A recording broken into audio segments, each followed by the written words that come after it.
All right, let's take a look at a beautiful lamp here. If you guys can see, it's an LED lamp. It actually goes over anything. It's perfect for your light setup at night. The foot of the lamp can fold up to 90 degrees. The top actually rotates also 180 degrees. The LED light has 3 different modes. It's easy. It's a touch-based system that you could touch here. It turns off 1, 2, and 3, and then it turns off itself, the highest.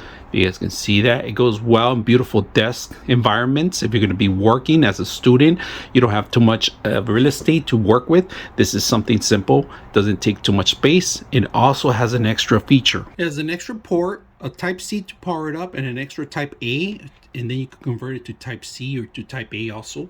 So this is perfect if you're going to actually charge your phones. Easy to set up.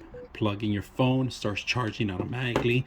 At night, it's another accessory you could have around your table without taking extra space. The actual light is beautiful, very simple to set up. It's a plug and play, 3 different modes, extra charging station if you want. It goes perfect for any night reading or any night studying. It's perfect for students, perfect for any kind of desk that doesn't have too much space. I hope you guys enjoy the video.